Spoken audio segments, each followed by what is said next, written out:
Oh, the M. I could be pointing to the M. I don't know.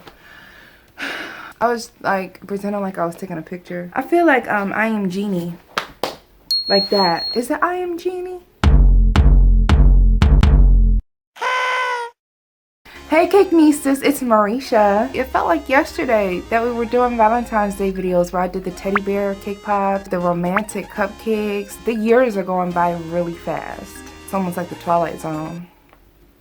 Today in this video, I'm going to show you guys how to make a beautiful berry and macaron box. I made a couple little shortcuts that you guys could apply. I love it. Like, I think it's so beautiful, and it could be personalized. You could do different types of flowers, different colored macarons, different colored berries. Gorgeous gift. Like, if somebody gifted me this, what you trying to do? Go to Las Vegas, get married? A lot of you guys like to bake and cook at home, so this is something I feel like you all could easily do. Well, I don't know if it's easy for everybody, but you could definitely do it because I believe in you, Cakenista. If you guys haven't done so yet, go ahead and subscribe to the channel. Press on the notification bell. Boop, all this stuff is free. All this is free. This is free. It's free content. These are free ideas that I'm gifting from my brain. This is my Valentine's Day present to you guys. So the least that you could do for me, Cakenista, is just subscribe to the channel. Just subscribe to the channel. I wish that bus would stop squeaking back and forth. And let's get started. Here are my 3 candy melts. I'm using a pink artificial vanilla flavored candy melt, a bright white artificial vanilla flavored candy melt, and a beautiful lavender. This is actually my first time seeing this lavender, so I'm so excited to use it. I have soaked my berries and completely dried them, and I've also put some sticks in there. I have all of my candy melts melted, and I also have some desiccated coconut. It was actually shredded coconut, and I put it in a food processor, and some pink sanding sugar. So I'm going to dip each of my berries into my various colors. And then for the pink, I'm going to do pink sanding sugar. This is the first time that I've actually used sanding sugar on strawberries because I typically just do the milk chocolate and the white chocolate. I don't get into the colors too often, so I'm very excited for this. Last year I did do pink and white, and I believe I may have done some red, but not quite like this. And I did decorate those, but I didn't use sanding sugar. I used sprinkles. This is also my first time putting all of my berries onto a kebab stick. As you can see, it really does make it easier. And these are kebab sticks. I just cut them all in half, so they're really like toothpicks. I am loving how these candy melts are drying instantly onto the berry. It's such a great experience in comparison to some of the cake pops. These are great.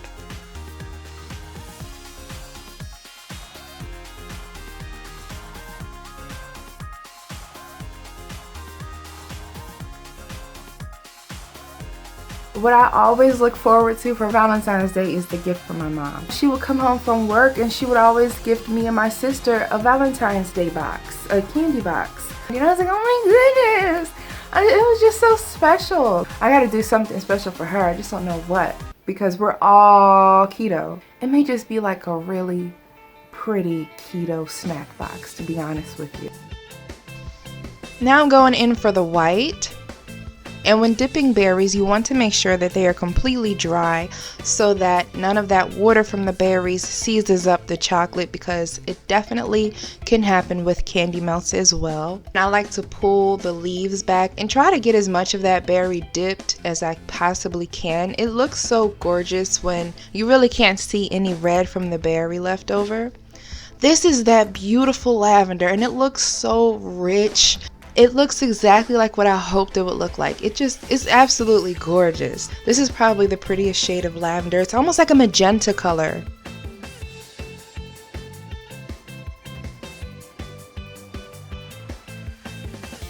And I'm very excited to see these with that coconut on there.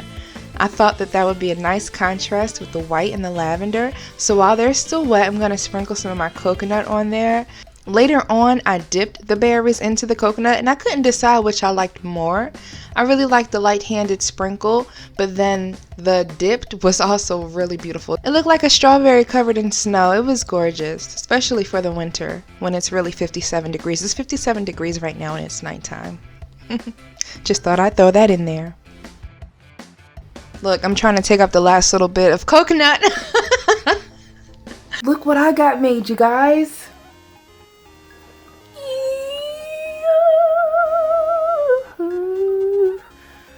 I love it. I wanted to get a picture of my family. We can't agree on a picture where we all like the way we look. Yeah, it's me with my chicken sandwich cake. I'm not narcissist or anything. I was like, I should have a picture of myself. Should I put it in the back? Yeah. Here is a gorgeous close-up of that berry. Now look at this one. This strawberry did kind of bother me. It looked like it wanted to break off into two, but it said, no, let's just stay together. Like, let's just be one thickalicious strawberry. And once I dipped that bad boy in some chocolate, it was even thicker. And then I sprinkled that one in coconut. At this point, I'm just in love with the whole coconut on the lavender. So now I'm like, let me go to this white, because white is gorgeous as well, especially for Valentine's Day.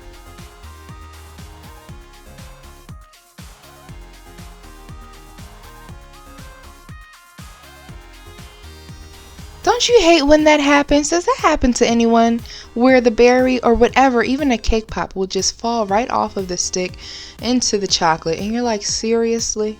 Seriously? I'm rolling these into that coconut and that is just gorgeous. Like, I love that. I don't know which one I like more. Let me know which berry is your favorite down below. I love the pink with the standing sugar. I love the lavender with the coconut, and then I love the white. Like, I can't decide.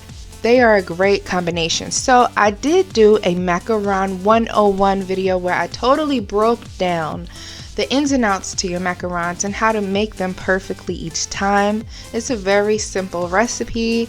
I colored my macaron batter to pretty much complement those strawberry colors. I did a light lavender, a light blue, and then a neutral pink. I'm filling them with some cream cheese frosting just to keep it simple, and I did flavor my macarons with some almond extract.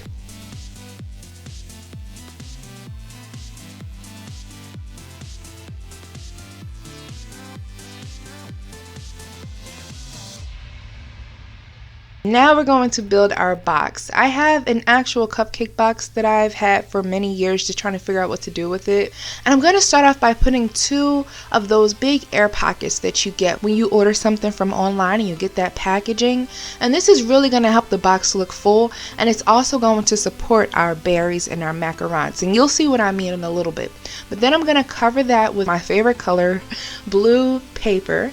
And then I'm going to put in some silk flowers. These are just white silk roses.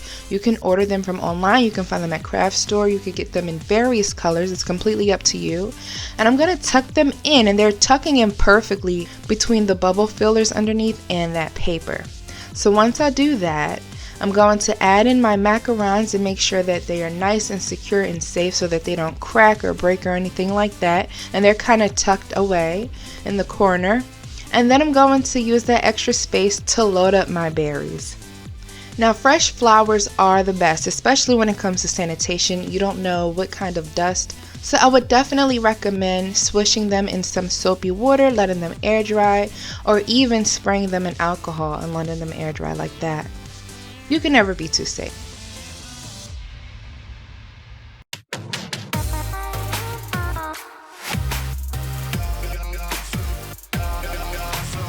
This is the completed box. It's gorgeous, it's self-explanatory, and it is straight to the point. You get to admire the beauty and have a good snack. So I hope that you guys enjoyed this one.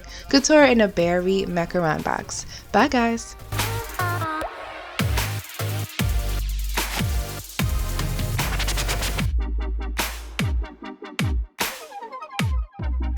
I have never bought this colorful of a set of Wilton candy melts. I just feel like with all the dye, that pigment, I don't know what these taste like. Keep in mind, candy melts are not chocolate. They are candy coating. If they said that they were chocolate, they would be sued all types of crazy. For the white, of course, you could use white chocolate. You can use white chocolate for all of these. However, there's a reason why I didn't, and I'll tell you all in a second. Let me catch my breath first because I just ran up and down the steps. There's actually these very, very pigmented powders that I want to get, and I just don't have them yet. So that's why I went for the candy melt. I'm going to go from light to dark, assuming that the lightest one is supposed to taste like vanilla. but we'll see. I'm gonna just take a little niblet. Oh, that tastes good. Yeah, that tastes good. It tastes like a mimic of white chocolate. Like a fake white chocolate, which isn't all that bad. I'm gonna go for the lighter pink. I didn't mean to bite it. Goodness gracious. Ooh, but that strawberry aroma just hit my mouth.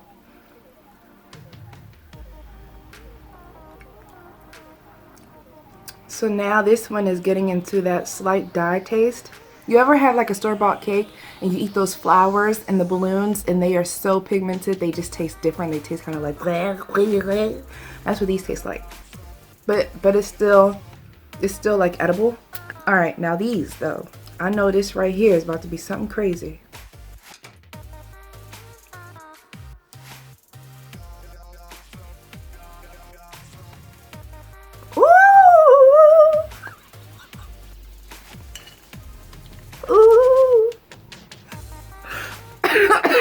It made my esophagus, when I have really strong taste, my esophagus closes up.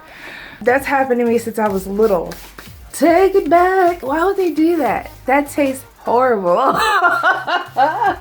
That is straight up dye. There was no chocolate flavor. Like, I have to look back at the bag and see what the flavor is supposed to be, because that is intense. Yes, it's easy to get that, but it tastes like dye. Like, there is no, it literally, the aroma from that hit the back of my throat and my throat was like,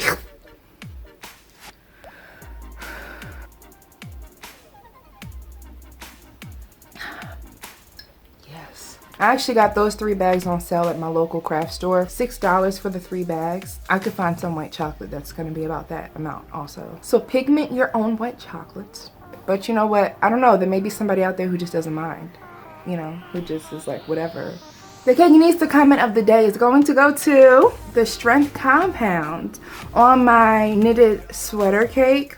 She comments, what a gorgeous cake. I'm going to make a pom-pom hat cake for my daughter's birthday and needed buttercream piping tips for mimicking a knit pattern. Your video is perfect. Thank you. I love that comment because you can apply those techniques to any type of sweater, a hat, gloves, anything. I actually wanted to do a knit hat, but the weather, I was sweating yesterday, so it just doesn't feel true. Because it's supposed to be winter, but you guys, it felt like 50 degrees yesterday. I was out there in a t-shirt. It felt great.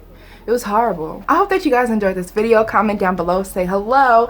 I am going to be selling these boxes on my Etsy shop. If you would like for me to make them for you, you can order them. Check the link down below in the description. Also follow me on Facebook at facebook.com/MauritiusCoutureCakes and join my Cakeynista group. I'm still waiting for someone to post. I have to check today. I'm gonna try to go in there and like rev it up, but I want somebody to post so that I can give you a shout out and say thank you. Check down below for all of the tools that I use in this video, and I will see you guys in the next one. Bye, Cakeynista.